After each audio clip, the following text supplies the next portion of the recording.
What became of the likely lad? What became of the dreams we had? Oh, what became of forever love? Oh, what became of forever love? No one ever knows.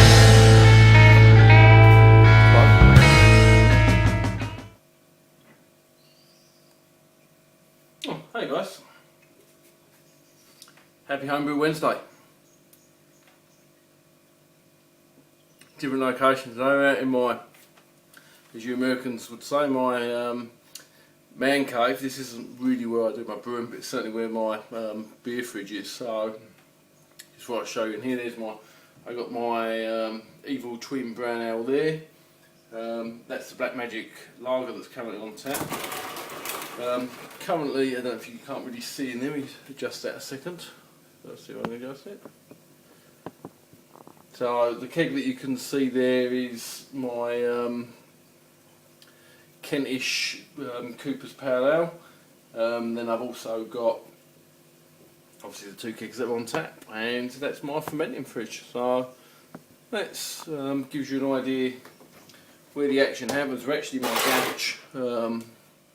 As you can see, no room for cars. We're having a bit of a sort out at the moment, but just thought, excuse me, just thought I'd give you an update of where I am this week. I brewed my second brew on Saturday. I ended up having a hectic day on Saturday or the weekend. So I went and got my grain on Thursday. I had a Christmas function, corporate jolly, some would say, on Friday afternoon. So I knew I wasn't going to be able to get to the brew shop to get the grain on Friday. Then Saturday morning I was, as you may know from my videos, my daughter's involved with little athletics, so I was there on Saturday morning for a usual competition, and then Sunday all day was state relay championships, so that was another all day gone. So I tried to squeeze it in my brew on the Friday afternoon or late afternoon and evening, and with, if I'm honest, disastrous consequences. So time wise it seemed to take me forever. The brew went pretty quickly in terms of going through the mash tun and that, but it took me forever to try and get my my first run-ins clear. So done that wasted a fair amount of time, and then when I finally put it on the kettle to boil, it was probably, I think it ran about 10:30, and I remember I was waiting for the soccer to start. So I thought I'll sit down while it's brewing. By the time the soccer starts, I'll have my second hop in my flavour hop edition, and then my aroma hop edition, and completely fell asleep. So 2 hours or so later on, which was around about midnight, I woke up to find that I'd boiled away 13 gallons of wort. So I've got next to no wort left, or I've got wort left that I'm fermenting. So whereas I was going for a 22 litre brew, I've now down to about 17 litre brew, or my fermenting efficiency has gone up compared to what it was on my first batch, which is good. It's gone up to about 73%, although Beersmith estimated 84. I was about 73%, whereas the week before my first brew I was, I think, about 53%. So certainly my efficiency has gone up. But the problem I've had is now I've fermented it. It's been quite a slow fermentation. It started off quite well, but it's slowed right down now. I think it was about 1059 when I started, and it's now at 1030. Admittedly, I suppose it's only half a week, so I'm not overly concerned. But I don't know if you guys do it. I always do it as I draw off and sample or take my hydro reading. At the end of it, always have a taster just to see how it's heading, see if there's any off flavours. And man, has this one got off flavours. All I can taste is the cereal taste from the grain. It's almost like eating a digestive biscuit. It's so grainy. I've looked on the net. generally it seems to be more to do with over sparging. So, which I suppose is understandable considering that it took me so long to actually get clear runnings, and I think perhaps I was a little bit fussy. I'm going to try a little bit, be a little bit more relaxed. I'm going to try the brew again this weekend and try and be a little bit more relaxed, and hopefully that will make a difference. And it's not putting. I'm surprised because I was expecting it to be, because it basically boiled for about 2.5 hours, plus like the 15 minutes for the secondary and plus 15 minutes for the aroma and flavour hops. So it's about 2 hours 45 minutes going on 3 hours. So I was expecting it to be really bitter. It's not overly bitter, which is probably more to do with the hops I've used or the age of the hops that I've used more than anything else. But having said that, the cereal grain is so strong that it's probably overpowering any bitterness in any case. I don't know if you guys have had that before. Depending on where I've read, some people say that by cold crashing it for a month, that flavour may not disappear, but it will be less prominent. And other places I've read have basically said it's cactus. So look, I'm going to stick with it. I'm going to carry on fermenting it out. I will cold crash it and see if it makes any difference and any of that flavour drops out, similar to what it does when you age an IPA. But I don't particularly hold much hope for it.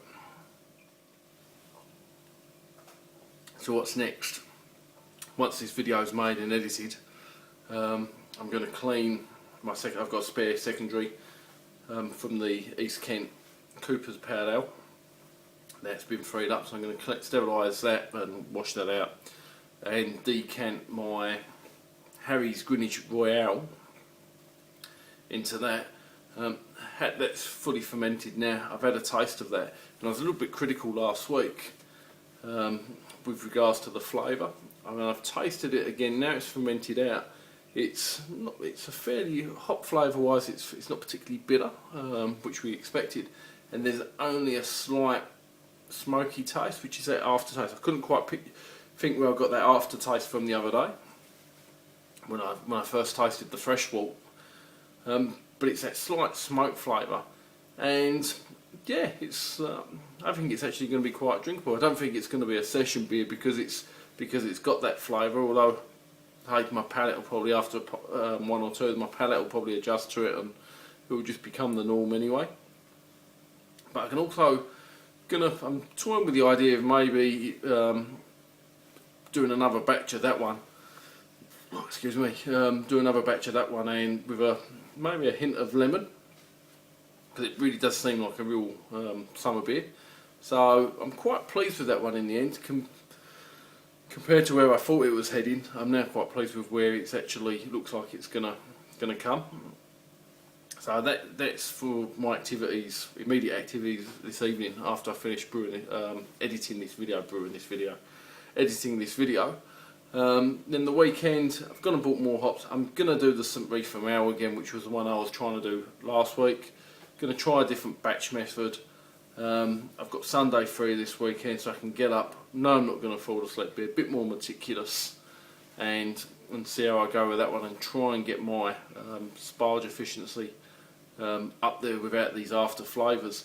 Certainly would welcome some help and advice, or tips and advice from you experienced all grainers on how you go about sparging, whether you batch sparge, whether you fly sparge, and if you've got any instructional videos that you've done in the past or can direct me to, certainly would welcome that advice. Any advice at the moment is desperately needed to help me improve. It feels like I'm back to being a beginner brewer again, and I'm by no way experienced, but I felt that I was getting somewhere in terms of extract and partial brewing. So yep, I'm at the bottom of that learning curve again. I'm sure over the coming months, with the help of you guys, watching your videos and other brew tubers, my techniques and my skills will begin to improve. And who knows, this time in 6 months we may be sitting out here actually discussing a nice brew that I've actually done. So that's what I'm up to this weekend. So just before we go, I just thought I'd show you my my Evil Twin brown ale. So I don't know if you can see, it's sort of nice and clear. I haven't got a light to show you, but it is nice and clear. Not particularly great on the body, but it's holding a little bit of head. There's, I don't want to split it too much, so I'll split it all over the floor. There's you can see a little bit of lace in there, so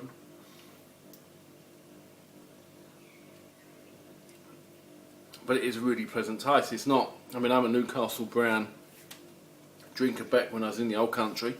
Was certainly my favourite tipple. So this is my first American brown ale. I don't know what it normally looks like. I've never seen a Pete's Wicked Pale Ale before, but certainly would welcome whether it looks the colour. It certainly is a nice taste. This was a partial. It was my penultimate partial. The Black Magic was my final partial. So yeah, I'm certainly going to try this as an all grain. Same as the Black Magic that I think I'd done a brief review last week, and I wasn't unsure when that was just the water. It was thick and it was very, very sweet. I must say, now it's carbonated, it is one of my favourite beers. It's one of the best beers that I've actually brewed. Look, I've over-carbonated a little bit, so I'm getting, as Chris would say, the 20 hand head. But yeah, certainly enjoying that. What else have I got going on? I've got my cask conditioned Munton's Munton's Pale Ale IPA sitting there in the secondary at the moment. I've got a spare secondary, which is the Harry's Greenwich Royale was going to go into. Ready for the fermenter to clear that up for this weekend. So hey guys, that's all for me this week. Short and sweet, bit of a disastrous week, but hey, learning all the time. Cheers guys, enjoy the fruit of your labour, drink beer. Oh, what became of the likely lad? What became of the dreams we had? Oh, what became of forever love? Oh, what became